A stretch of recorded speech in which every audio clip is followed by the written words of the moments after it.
Going to go the speaker that I introduced to the podium, English. They're going to follow up immediately by Spanish. At the very end, questions and answers, raise your hand, and we'll have it down packed.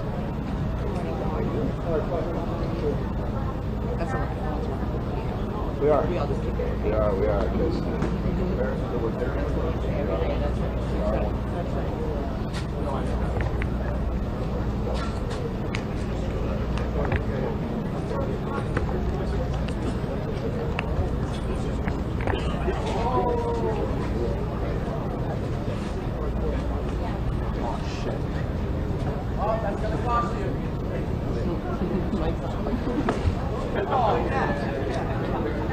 See if you can bring this one to the second section up. Just pull it up. Perfect. Good. Thank you. To be honest with you, I would have thought that top section. All right, everyone, one final mic check now that I put the podium. Mic check, 1, 2, 3. Good? Everyone good? Mic check, 1, 2, 3. Mic check, 1, 2, 3.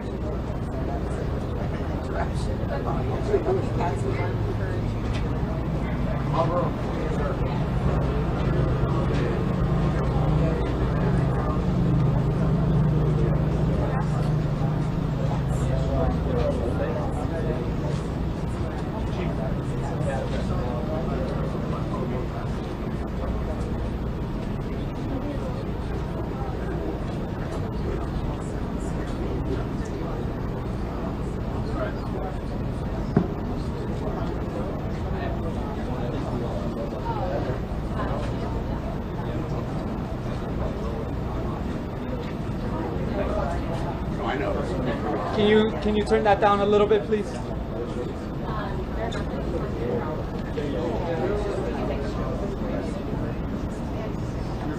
Perfect, thank you.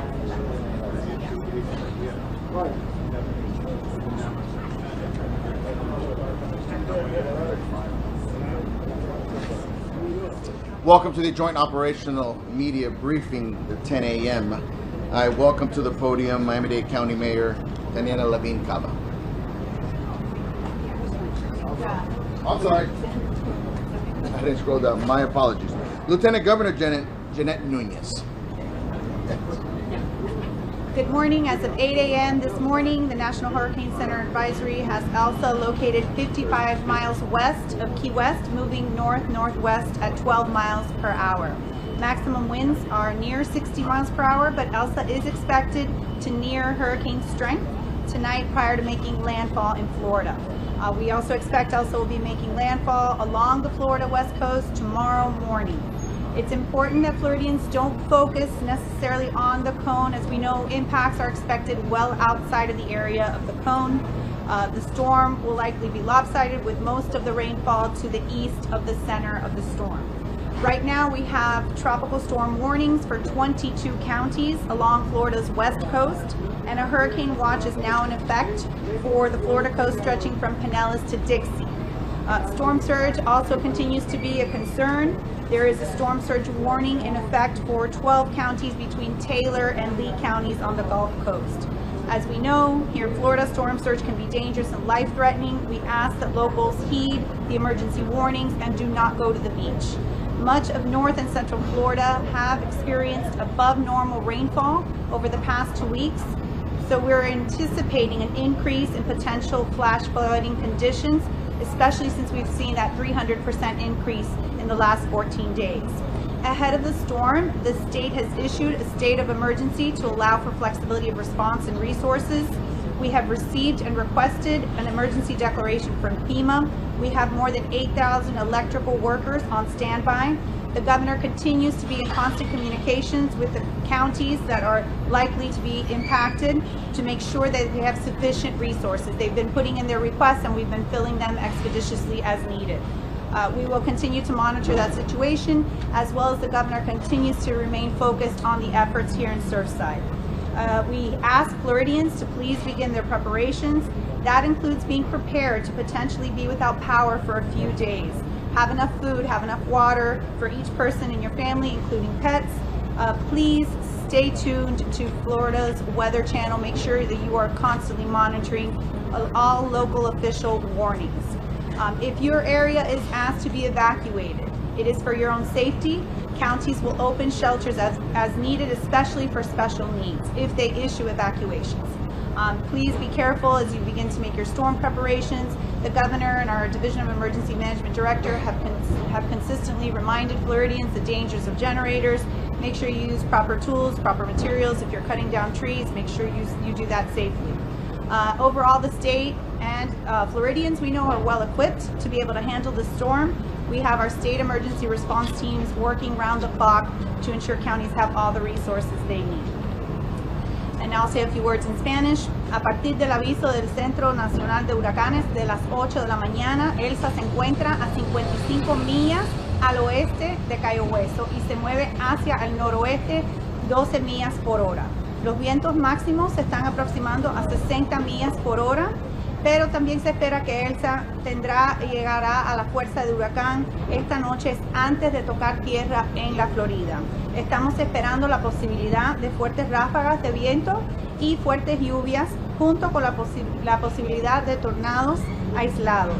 Elsa tocará tierra mañana a lo largo de la costa oeste de la Florida, mañana por la mañana. Es importante que los floridanos no se concentren solamente en lo que es el cono, porque sabemos que los impactos pueden ser fuera de la área notificada.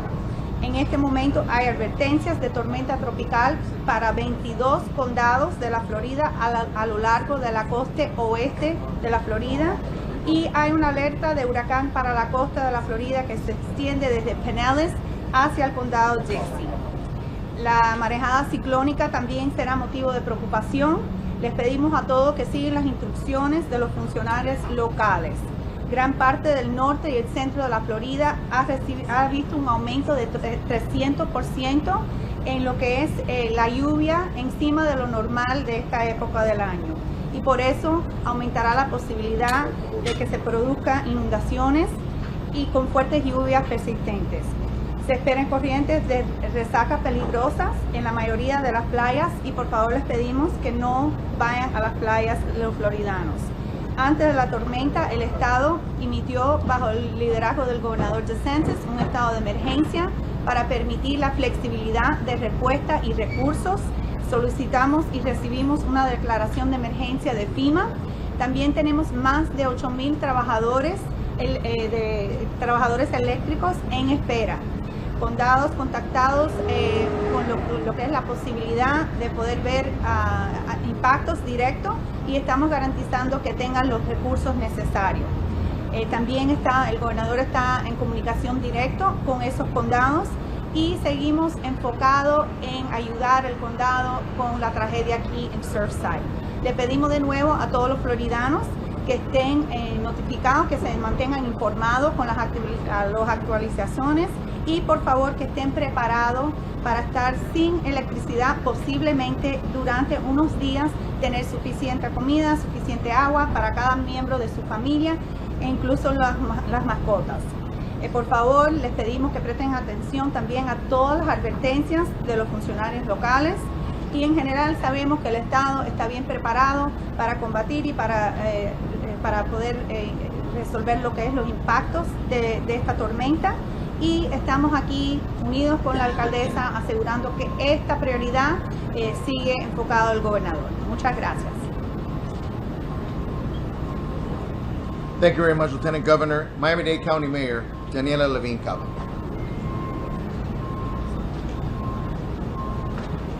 Good morning, everyone. Here we are on the morning of day 13.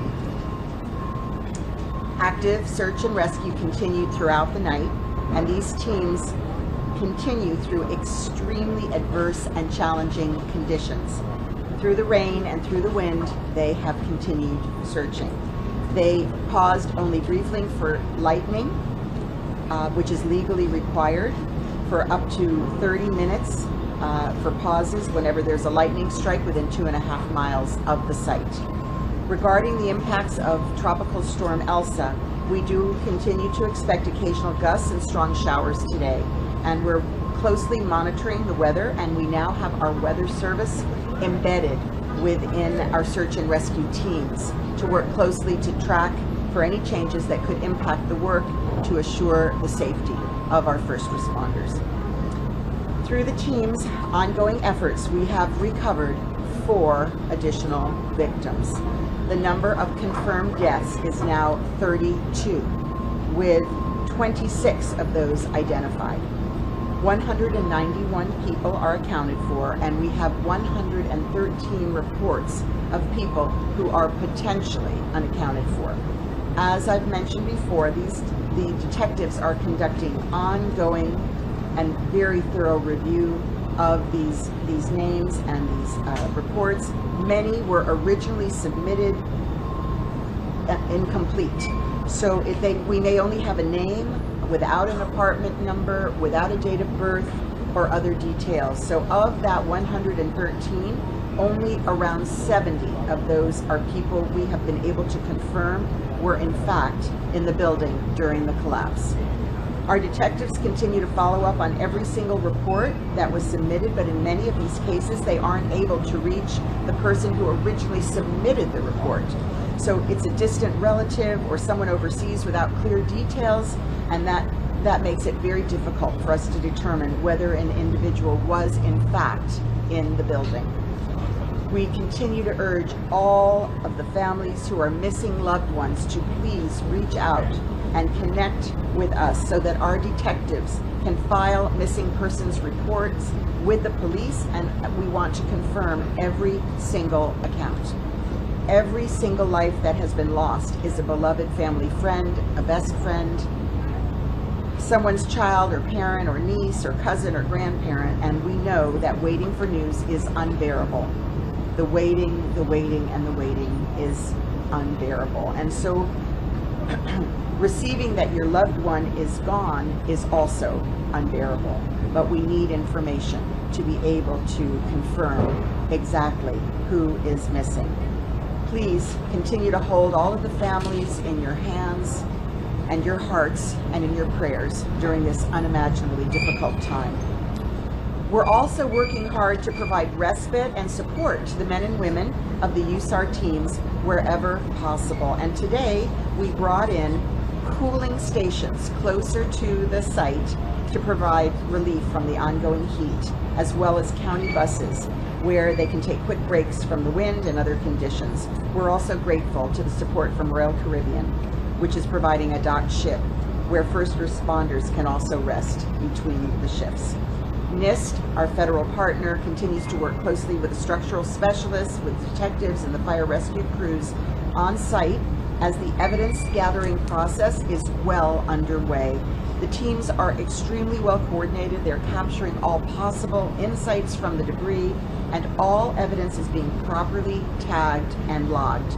The U.S. Geological Survey and National Science Foundation are also sending additional staff, and the LiDAR scanners are working so that we can better analyze the debris given the rough terrain of the pile, and to make sure that we have the proper equipment and personnel on the site. All this evidence will be critical to the NIST eventual fact-finding report, and as we are working on all levels, local, state, and federal, to provide answers and accountability for the victims of this unthinkable tragedy. And we're going to be making policy changes, as you know, at every level and at every step in the building process to ensure that this can never, ever happen again. Buenos días, aquí estamos en la mañana del día 13. La búsqueda y el rescate activos continuaron durante la noche. Estos equipos continúan atravesando condiciones extremadamente adversas a través de la lluvia y el viento, y si se han tenido que hacer unas pausas por los rayos.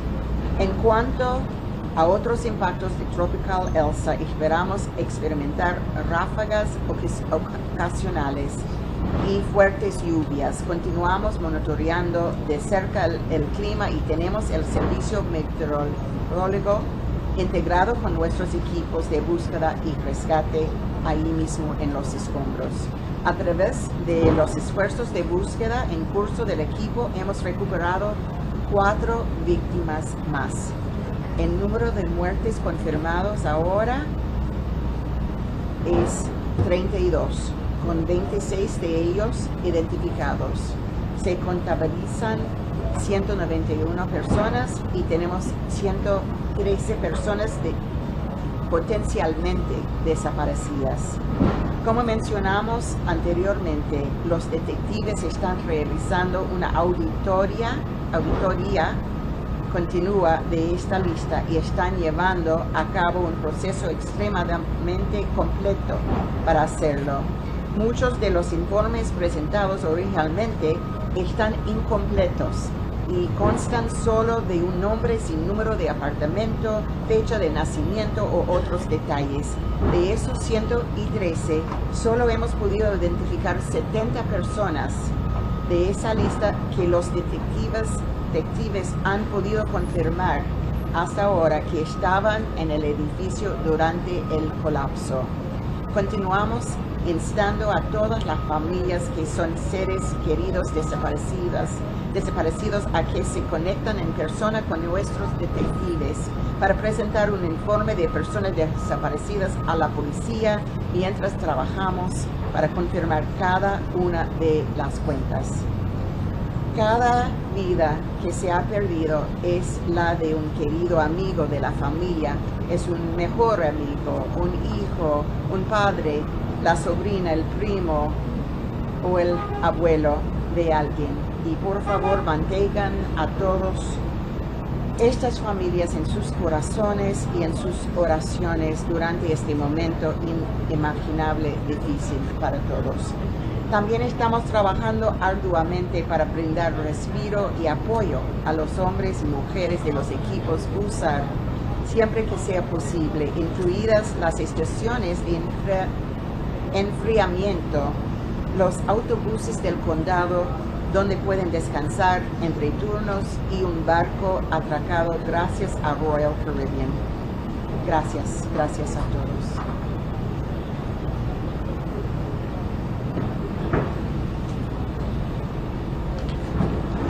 Thank you, Madam Mayor. Surfside Mayor Charles Burkett. Good morning.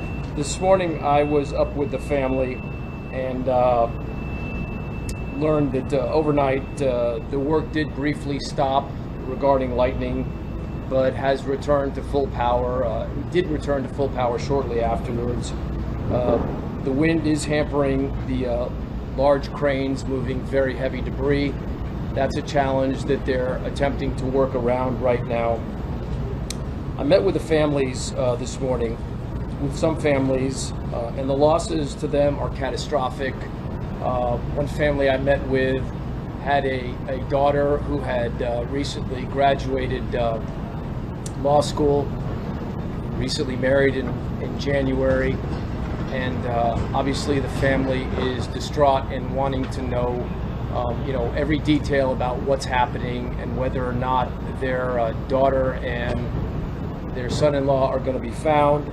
I told them that we are working 24 hours a day, 7 days a week, non-stop with waves of search and rescue teams, and that the Miami-Dade rescue teams out there, including the police and our foreign friends who are also assisting, are doing everything they possibly can, and they are as intent on pulling everybody out of that debris pile as the families are in having those family members pulled out.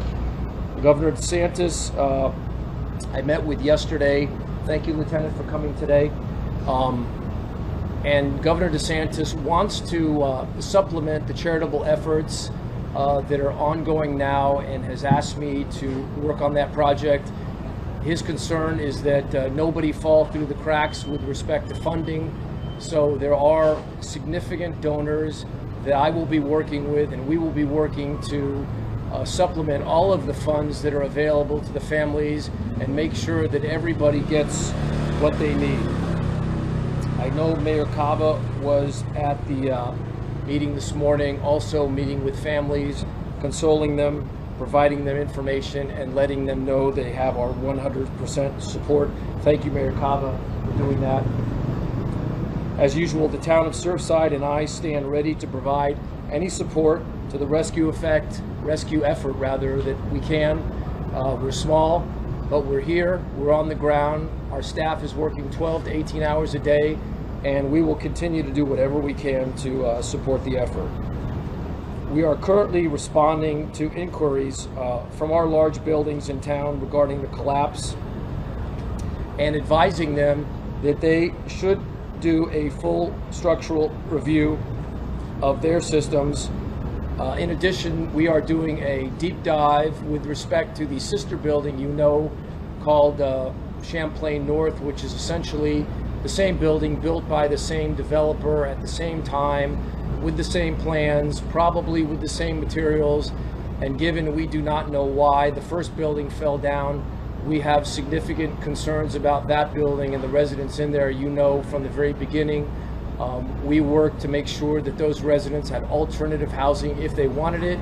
Several of them have taken us up on that offer, but right now we continue to work with the condominium board to make sure that, well, we can't make sure, but we're going to do everything we can to look at those structural systems, including ground penetrating radar, the columns, the beams, the slabs, and try to get our arms around what may be happening, what did happen.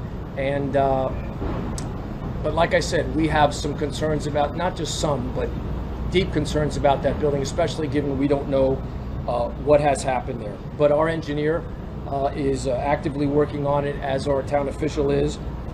Lastly, I want to relay, and again, I'm going to do this publicly, and I know Mayor Cava has been extremely compassionate and supportive of the families. They've asked me if they can somehow get back down to the site to visit. I told them that I support that idea. Of course, we have to work around the rescue efforts, and whether we do it over the course of a couple days, I think it would be very, very good for those families to again see the amazing efforts that are being expended on their behalf.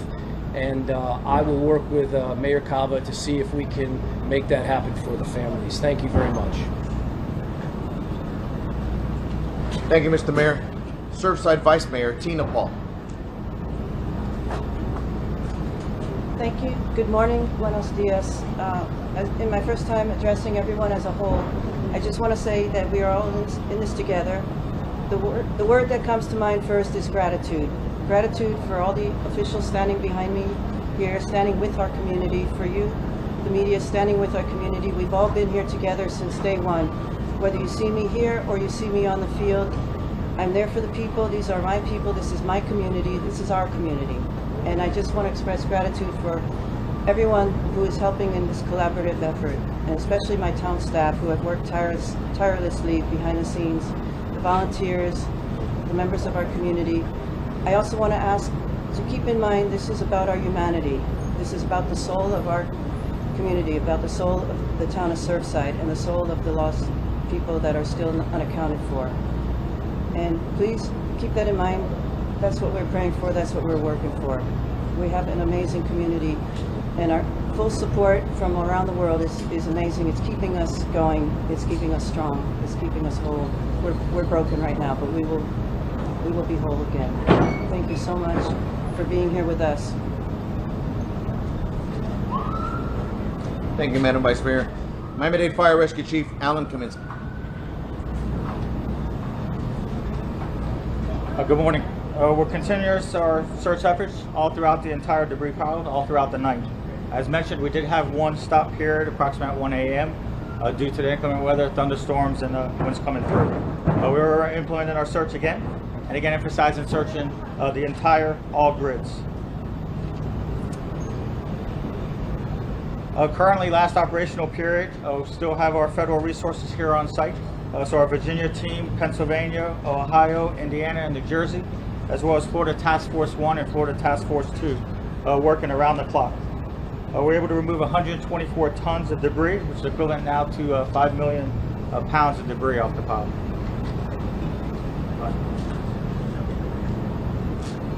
Thank you, Chief. Miami-Dade Fire Rescue Director of Media and Public Relations, Erica Benitez. Muy buenos días, continuamos nuestras labores de búsqueda y rescate. Las labores continuaron toda la noche, tuvimos una pequeña pausa, pero esta mañana continuamos estas labores. En este momento tenemos aproximadamente 240 miembros de estas cuadrillas de rescate trabajando sobre los escombros. También tenemos equipos de Pensilvania, de Ohio, de Indiana, Virginia y Nueva Jersey, los cuales están continuando estas labores. Hemos removido aproximadamente 4.200 yardas cúbicas de escombros. Esto equivale a un aproximado de 2.500 toneladas de escombros. Muchas gracias. Thank you, Erica, and I welcome to the podium our Creole translator, Léonel Ladebourg. Mesdames, Messieurs, bonjour. Je dis encore, l'équipe nous a continué à faire recherche pendant toute nuit là. Et recherche est campé vers 1h du matin pour environ 30 minutes parce que il y a un pile d'éclairs avec l'oreille qui t'a grondé. Donc pour sécurité, on était obligé de faire une pause. Pendant la nuit là, nous arrivons à joindre 4 autres victimes. Et ça portait quantité de monde qui décédait à 32. Quantité de monde que nous trouvons qui déjà, que nous connaissons qui là, c'est 191. Et monde que nous pouvons joindre, 113. Les détectives continuent à faire travail, il y a un travail audit qui est appliqué pour le moment. Et pendant le travail, la police a trouvé que dans le building, il y a gagné 70 personnes qui ont confirmé que dans le building, le bâtiment a tombé. Pour le moment, il y a Elsa qui a approché ce nom. Elsa, pendant la journée, avec la journée de mer, les nuits là, a porté un pile la pluie avec un pile vent. Donc, il est nécessaire pour tout le monde de faire attention pour être capable de protéger tête. Les détectives ont continué à faire travail et toute l'équipe a continué et nous demandons tout le monde pour continuer à prier pour eux. L'investigation, pendant la fête, il y a réuni preuves avec tout ça qui est nécessaire pour être capable de joindre responsabilité et établir réponse qui est nécessaire de sorte que disposition prend pour ça que arrivé à pas arriver encore. Merci un peu. As we go into our questions and answers session, we have Deputy Incident Commander Charles Sorrell available and the Miami-Dade Police Department Director Freddie Ramirez. Once again, raise your hand, wait till you're called upon, and address the speaker, please. Spanish, Miguel? Queríamos saber en español qué tipo de ayuda exacta van a recibir los sobrevivientes y afectados por el colapso, especialmente las personas que no califican para la ayuda. Gracias a la generosidad del mundo entero, tenemos fondos para ayudar a los sobrevivientes. Y tenemos un grupo de fundaciones trabajando, identificando las necesidades que caen al lado y que FEMA y el Estado no pueden realizar.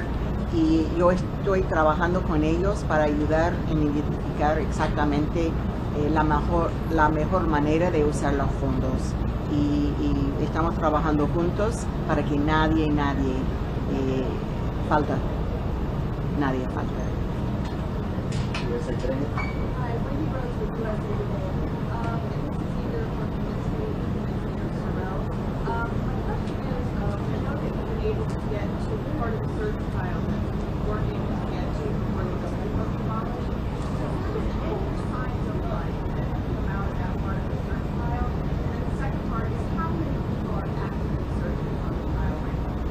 At any given moment, we have over 200 firefighters that are actively searching on the pile. In regards to, yes, the grids that we weren't able to access with the building that was still remaining in place, we have been searching those areas. B1 and D1 was those primary grids, and then partial into B2 and D2. No, unfortunately, we haven't, come across any voids there. Associated Press. This is all for Chief Kaminsky.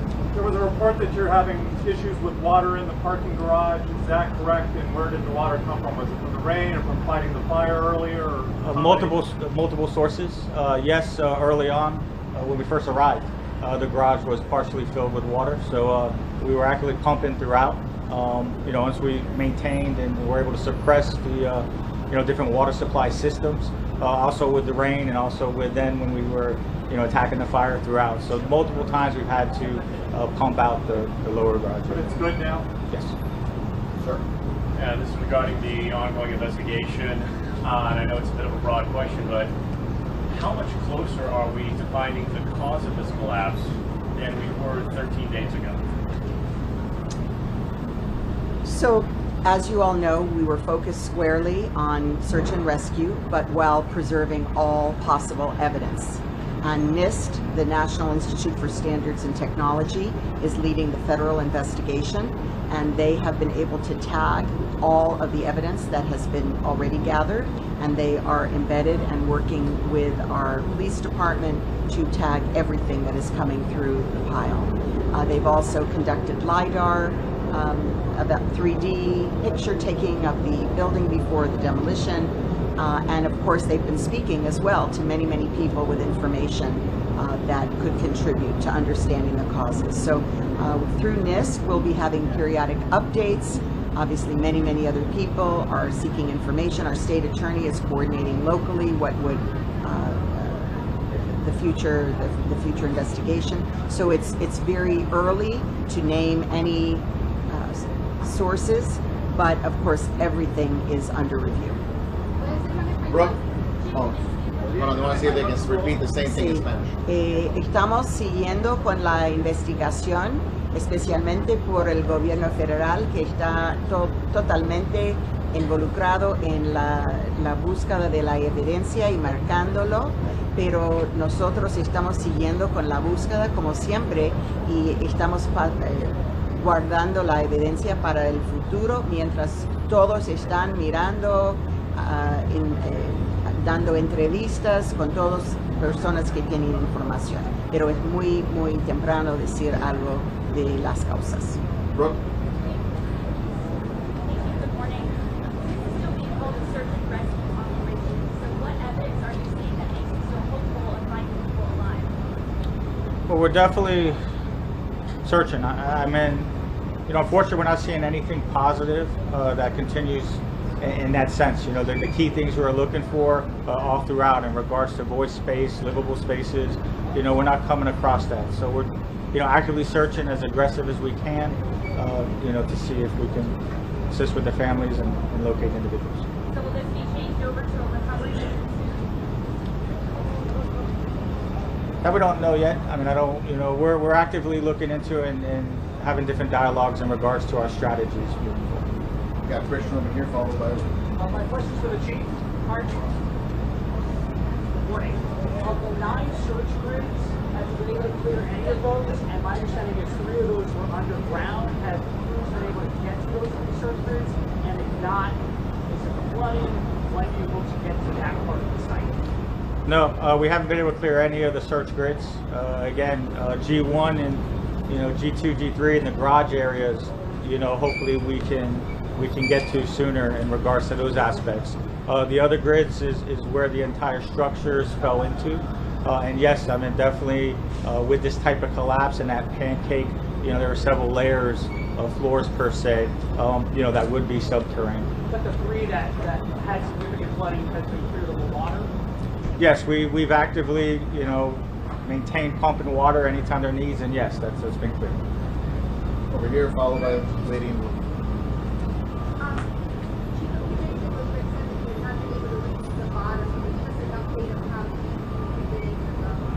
I don't have the exact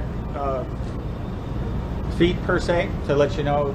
Definitely floor-wise, we've definitely delayered several floors, but each grid is different. You know, just again the magnitude of this collapse and the way the building collapsed in certain areas. You know, we've been able to go a few floors lower in one grid per se than the other. I don't have the exact number, but you know, we definitely haven't been able to get to the, you know, the lower floors per se. If I could just follow up, you understand that there's people who are hospitalized in Jackson. Is there someone who can give us an update as to how they're doing? From victims that we rescued, or yeah, we wouldn't be able to provide them. Last 2 questions right here, sir. We'll This finish is up with you. also for the fire chief. Sorry, I apologize. Chief, have there been any injuries or have any of the rescue personnel needed medical treatment for any reason after working on the debris field? We've been very fortunate where we haven't had any significant injuries to any of our personnel, our firefighters. We've had some minor dehydration concerns. Obviously we're working around the clock. These brave men and women, we're going full speed, 110%. So it's definitely a lot of work exertion that we're performing. So we've had a few dehydration, as was mentioned earlier, with some buses that we brought in to kind of help with the rehab cycle, just to cool body temperature and stuff. But very fortunate, no injuries, significant injuries to report. Mayor, obviously there's going to be an extraordinary amount of civil suits being filed down the road. The Condo board, the conversations with these people, obviously you're dealing with legal reps. Obviously they have a sense of remorse, but how have those conversations gone, even if you've had time to deal with that?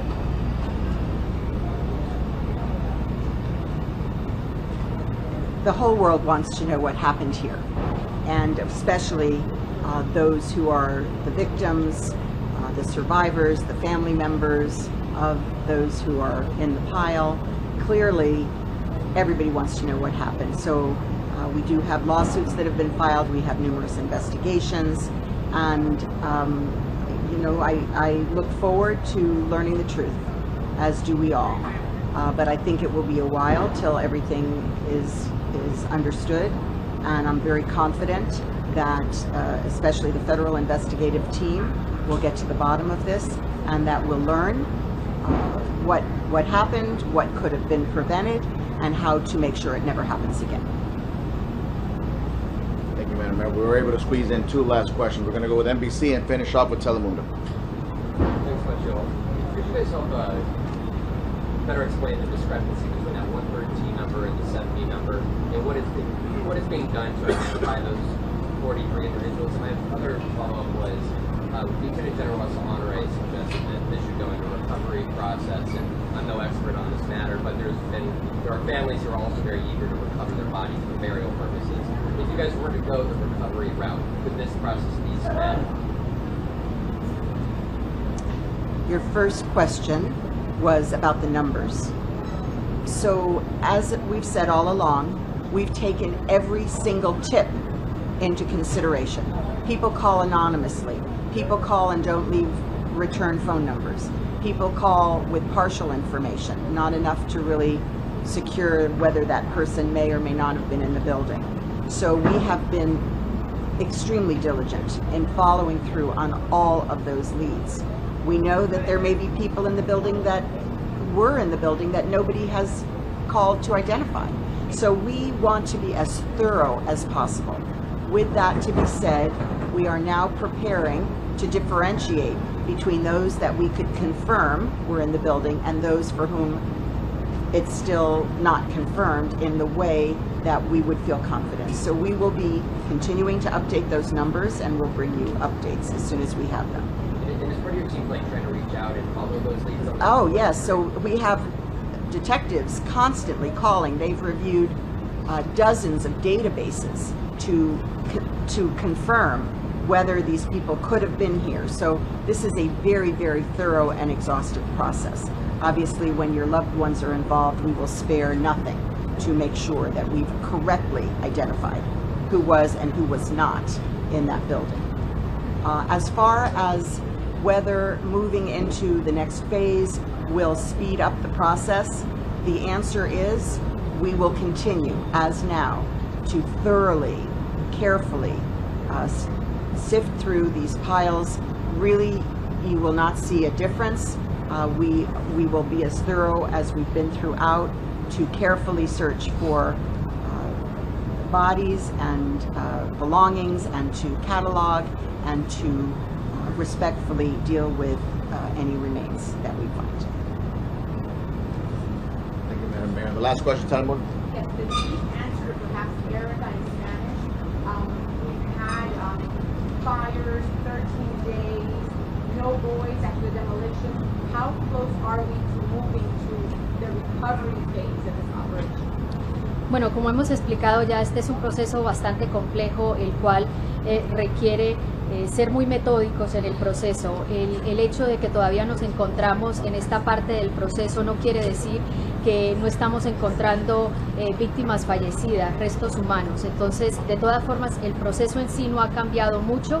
Esto no va a agilizar el proceso de encontrar víctimas, y por eso continuamos trabajando en este esfuerzo de búsqueda y rescate.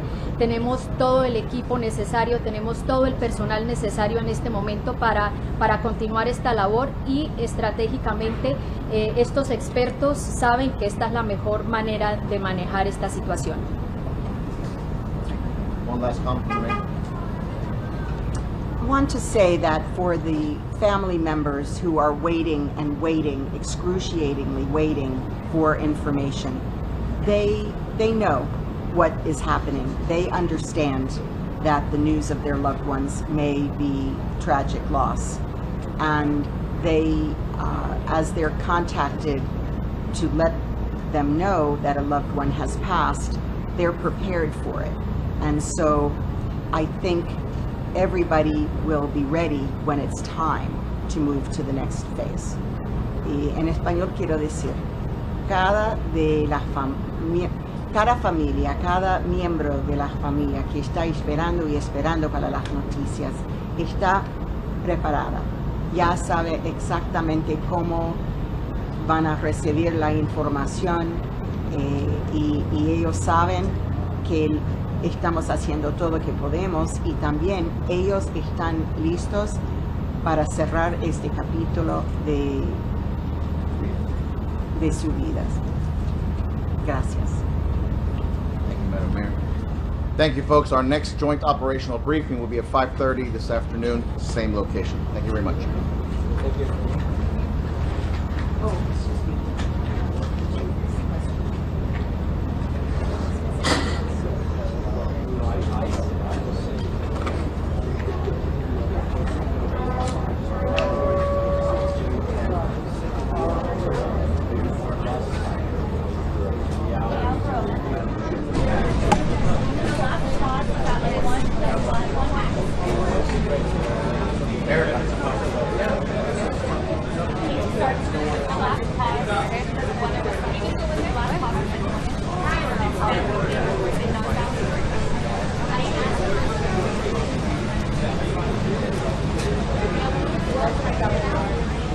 Nico?